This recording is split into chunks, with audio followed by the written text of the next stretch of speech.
Un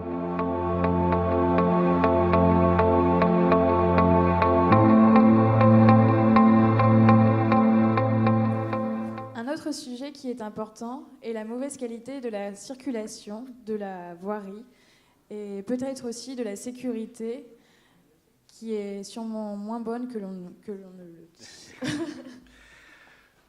Alors, c'est un sujet qui me tient particulièrement à cœur. Je vais juste vous dire deux, trois petites choses. J'ai perdu mon grand-père maternel, enfin, je ne l'ai même pas connu d'ailleurs, parce qu'il est mort avant, d'un accident de voiture dans Dinard.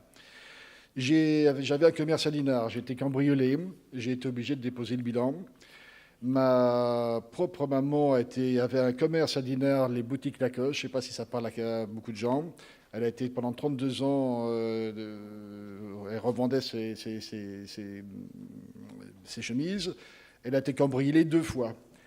Et puis pour vous montrer que tout ça, ça ne se sait pas, je vous informe que M. Pinault a eu une tentative de cambriolage dans le courant du mois de novembre et personne ne l'a su. Voilà, je le sais pour des raisons que vous imaginez bien, mais ça n'a pas été rendu public. Pour vous parler donc de sécurité, circulation et voirie, je demande à Patrick de venir au pupitre.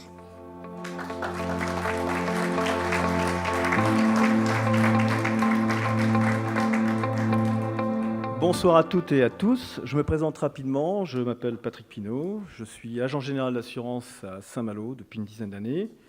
Et avec ma petite famille, nous résidons dans le quartier des Collines du Prieuré. Je tenais à présenter comment, je pense qu'il leur arrive à tous les deux.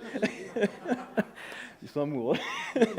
Cathy Pelletier et Lucien Guinaud, avec qui on a travaillé ensemble sur le sujet de la sécurité, de la circulation et de la voirie. Donc, dès le départ de la campagne, Patrice Nicole m'a chargé d'animer cette commission, car nous avons considéré que le thème de la sécurité était un sujet majeur. La sécurité est indissociable du cadre de vie et du bien-être. Bien vivre à Dinard, c'est vivre en toute sérénité. Même si, au quotidien, la ville de Dinard reste sûre, tout indique que depuis quelques années, la tendance s'infléchit dans le mauvais sens.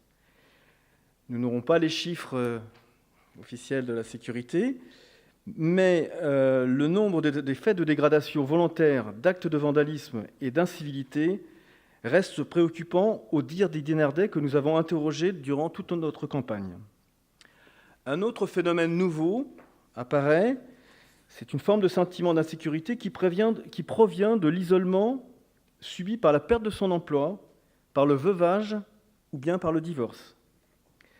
D'ailleurs, mon intervention auprès des pompiers de Dinard et les chiffres qu'ils m'ont transmis met en évidence que sur 1000 interventions annuelles des sapeurs-pompiers en 2012, 750, 75% quand même, concernent l'assistance aux personnes. Les chiffres de la sécurité à Dinard étant plutôt médiocres, entre guillemets, vous pourriez en conclure que les moyens humains et financiers sont insuffisants. Alors, la première surprise que nous avons eue en effectuant ce travail de recherche sur la sécurité, c'est de constater que la municipalité actuelle a toujours consacré une place importante à ce sujet. C'est plus de 1 million d'euros qui sont affectés à ce poste. Il faut savoir que Dinard est doté d'une police municipale constituée de 18 policiers, de 3 agents de sécurité, 2 agents administratifs. Ça représente un total de 27 personnes pour une population de 11 000 habitants. Alors, ces chiffres ne voudraient rien dire s'ils n'étaient pas comparés avec d'autres villes de la même taille. Nous nous sommes d'abord rapprochés de la Fédération française des villes moyennes. Et là, nous avons eu une deuxième surprise. Après les 1 million de tout à l'heure, rappelez-vous, donc 27 personnes à travailler à la police municipale. La moyenne nationale qui m'a été donnée, c'est que l'effectif est de 4 policiers pour 10 000 habitants. À titre d'exemple, auparavant, j'étais assureur sur la ville de Chantepie. Je me rappelle très bien des effectifs. Je les ai rappelés il n'y a pas très longtemps. Chantepie, c'est 8 000 habitants, 3 policiers.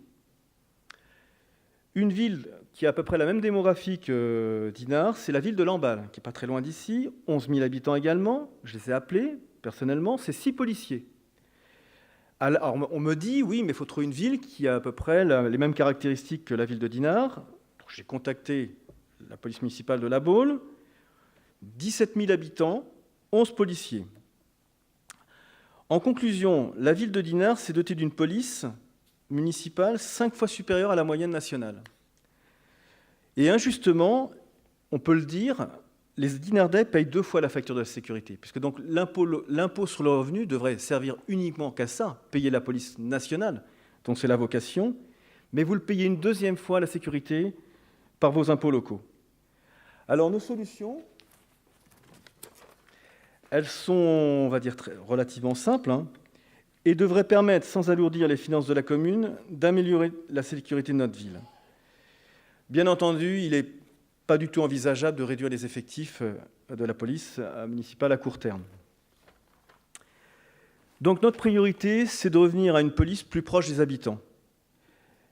Je parlais tout à l'heure d'assistance à la personne, donc elle devra identifier les personnes en grande difficulté par quartier. Elle devra désamorcer les conflits de voisinage. Pour cela, à chaque quartier, une équipe de policiers y sera affectée. Et on pourrait résumer ça comme ça, on ne protège bien que ceux que l'on connaît bien. Excusez-moi. Donc mieux sécuriser la sortie des écoles, effectuer des rondes plus fréquentes et mieux ciblées, en particulier les jours de marché et la nuit, jours et heures privilégiés par les cambrioleurs. Le nombre de caméras de surveillance, actuellement de 4, passera progressivement à 10. Les quartiers sensibles au vol et aux dégradations seront privilégiés. L'efficacité de ces caméras de surveillance n'est plus à démontrer et leur coût a considérablement baissé. Alors la sécurité, c'est également la circulation et la voirie. Le rapport que nous sommes procurés auprès des pompiers de Dinard indique qu'il existe une cartographie des endroits accidentogènes.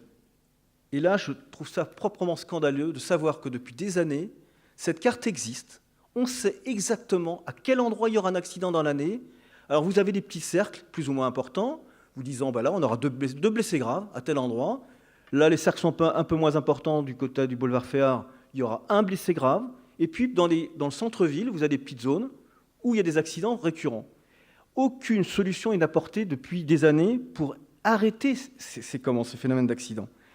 Et je pense à un endroit très précis. Alors, c'est vrai qu'il y a une petite amélioration, et ma collègue en parlait tout à l'heure, c'est le quartier du Bocage. Pendant des années, j'ai amené tous les matins mon fils à l'école, et c'est par miracle qu'il n'y a pas d'accident à cet endroit.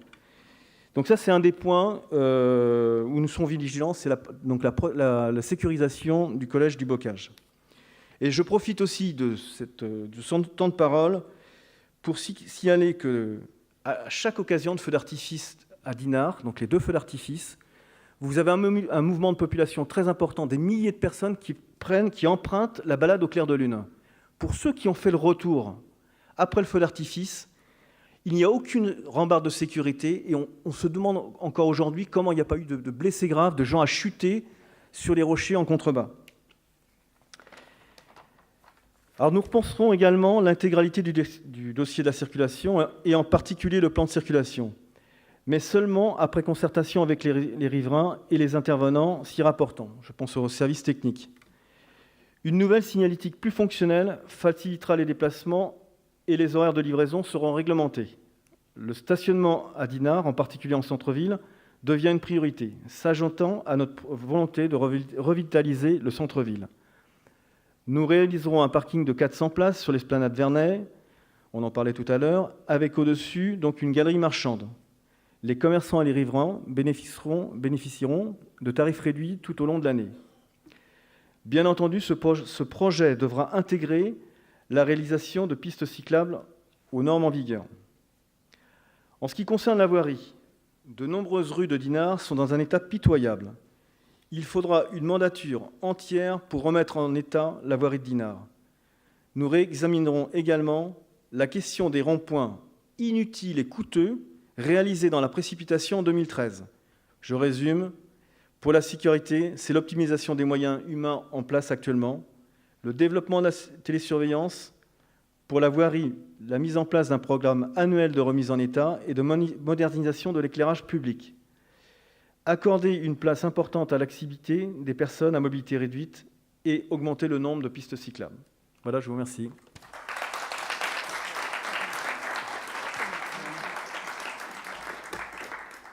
Juste pour ajouter que je pense, Patrick a dû vouloir dire qu'il n'y avait pas eu de nouveaux accidents, parce qu'au Bocage, il y a quand même eu 2 accidents mortels antérieurement.